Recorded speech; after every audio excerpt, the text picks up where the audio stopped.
NFTs, NFT projects. NFTs.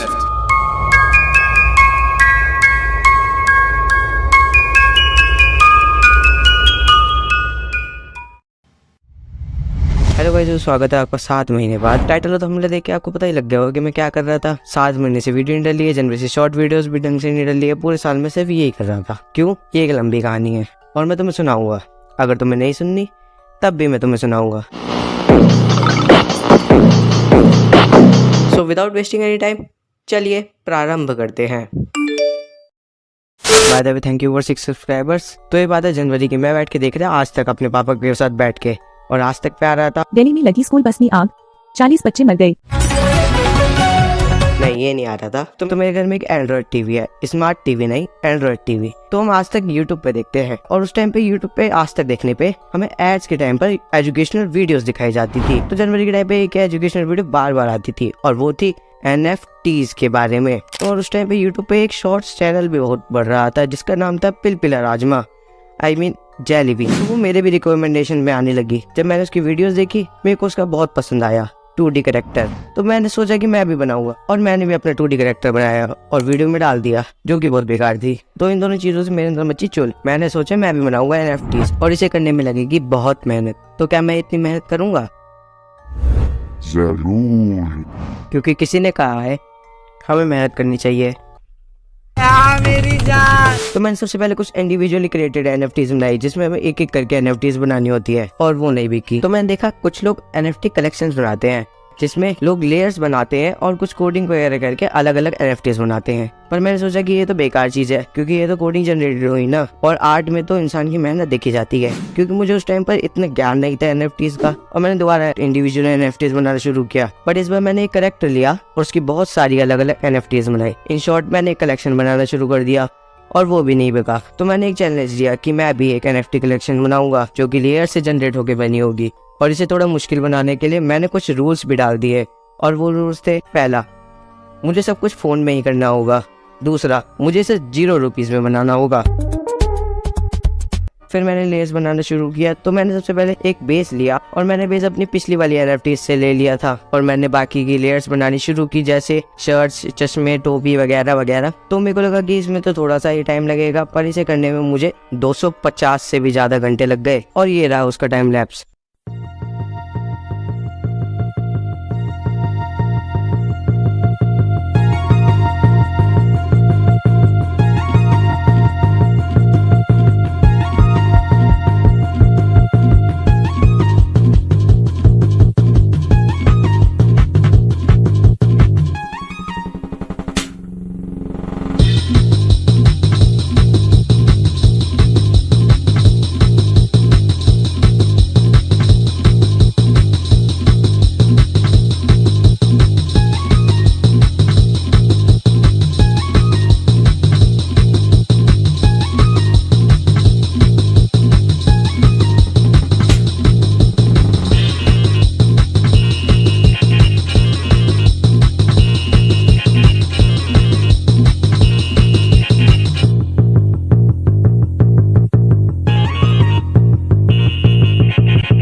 मुझे base थोड़ा सही नहीं लग रहा था, तो मैंने वो भी चेंज कर दिया था। और अब मुझे याद आया कि मुझे अपनी NFTs को प्रमोट भी करना होगा, और NFTs को प्रमोट करने के लिए हमें सोशल मीडिया पे आना पड़ता है, और NFTs के लिए ट्विटर सबसे ज़्यादा चलता है।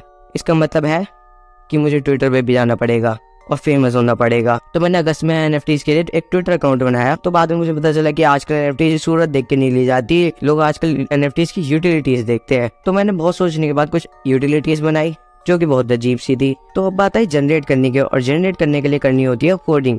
जो कि फोन में नहीं होती। बट मैंने पहले ही कुछ वीडियोस देख ली थी कि हम बिना कोडिंग के जनरेट कैसे कर सकते हैं NFTs को। तो मैंने यूट्यूब पे बस एक वेबसाइट देखी थी जिसका नाम था Mintables। तो मैं साइलेंस को उसमें डाला और जैसे ही जनरेट का बटन दबाया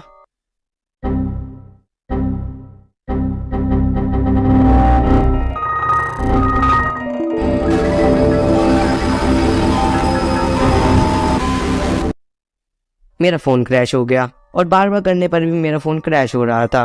तो मैंने एक दूसरी वेबसाइट ढूंढी जिसमें हम फ्री में 100 NFTs जनरेट कर सकते हैं। तो मैंने लेयर्स 160 से ज़्यादा बनाई थी क्योंकि मेरा प्लान था कि मैं 10,000 NFTs का कलेक्शन बनाऊंगा, बट मैं 100 पे आ गया था। और 100 NFTs की लेयर अगर मैं 20 या 30 भी बनाता तो आराम से बन जाती और मुझे ज़्यादा से ज़्यादा 70 से 80 घंटे लगते बस। इन शॉर्ट मैंने बहुत सारा टाइम वेस्ट कर दिया फालतू में। तो एक NFT कलेक्शन के लिए हमें एक वेबसाइट भी बनानी होती है जिसमें पैसे लगते हैं, बट मैंने वो फ्री में बना ली। तो बहुत सारी NFTs एक साथ अपलोड करना, वो भी फ्री में और फ़ोन में, इम्पॉसिबल है। मैंने बहुत टाइम इस पर रिसर्च करी और बस मेरा टाइम वेस्ट हुआ। तो मैंने वो 100 NFTs एक एक करके अपलोड करी और मैंने NFTs OpenSea नाम के मार्केट प्लेस पर डाली जिसमें बेसिकली हम NFTs को बेचते हैं। और NFT कलेक्शन लॉन्च करने के लिए हमें थोड़ी बहुत हाइप बिल्ड करनी होती है, जिसके लिए मैंने NFT कलेक्शन लॉन्च होने के कुछ दिनों पहले 2 ट्रेलर्स डाले जो कि थे ये।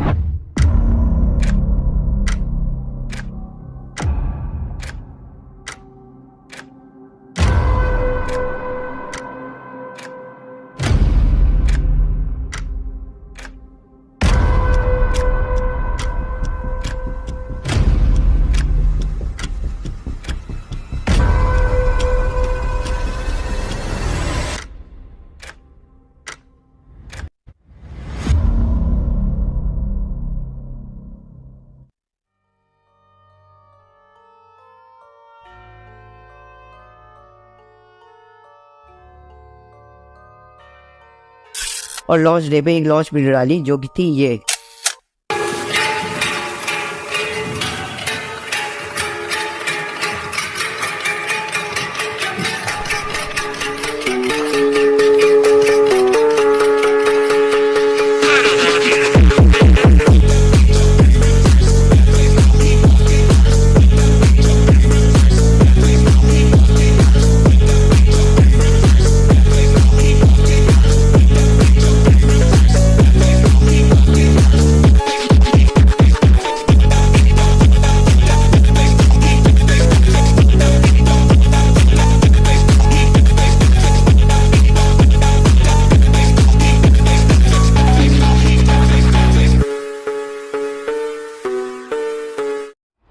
तो मैंने बहुत सारे वेज अपनाए ट्विटर पे रीच पाने के। जैसे मैंने कंसिस्टेंटली ट्विटर पे कंटेंट डाला और मैंने रोज कुछ लोगों को ट्विटर पे GM बोला। तो NFTs पे ये सब चलता रहता है शॉर्ट फॉर्म में, पता नहीं क्या क्या चलता रहता है। तो मैंने अपने ट्विटर अकाउंट में बहुत अजीब सी चीज करी कि कोई भी अगर मुझे फॉलो करेगा तो उसके DM में उसे एक thank you for the follow का कार्ड मिलेगा with his own user name. तो एक बंदे को वो चीज बहुत पसंद आई, तो उसने बताया कि वो एक नई कम्युनिटी बिल्ड कर रहा है और वो शुरू में फ्री में NFTs प्रमोट कर सकता है। तो मैंने उसे बोल दिया कि वो फ्री में कर रहा है तो मेरी भी कर देगा, फ्री की चीज कभी नहीं छोड़ते। तो मैंने अपना NFT कलेक्शन लॉन्च करा 27 नवंबर को, जिस दिन मेरा बर्थडे था। पूछा किसी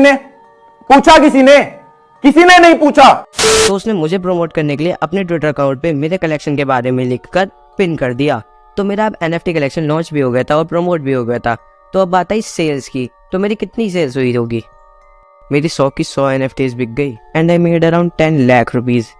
जस्ट किडिंग, मेरी एक भी सेल नहीं हुई। बट फिर 29 नवंबर को रात के 11 बजे उसी बंदे ने जिसने मेरे NFT कलेक्शन को प्रमोट किया था, तो उसने मेरी एक NFT खरीद ली जो कि 3 मैटिक की थी। और सॉरी, मैं ये बताना भूल गया कि मैंने ये पॉलीगॉन में बेची थी। मैं बहुत ही बुरा हूँ स्टोरी टेलिंग में। तो टैक्स वगैरह कटने के बाद मेरे पास 2.925 पॉलीगॉन्स आए जो कि बेसिकली $2 था। तो फिर अपने NFT कलेक्शन को प्रमोट करने के लिए 1 महीने तक ग्राइंड करने के बाद मुझे पता चल गया कि ये कभी नहीं बढ़ेगा।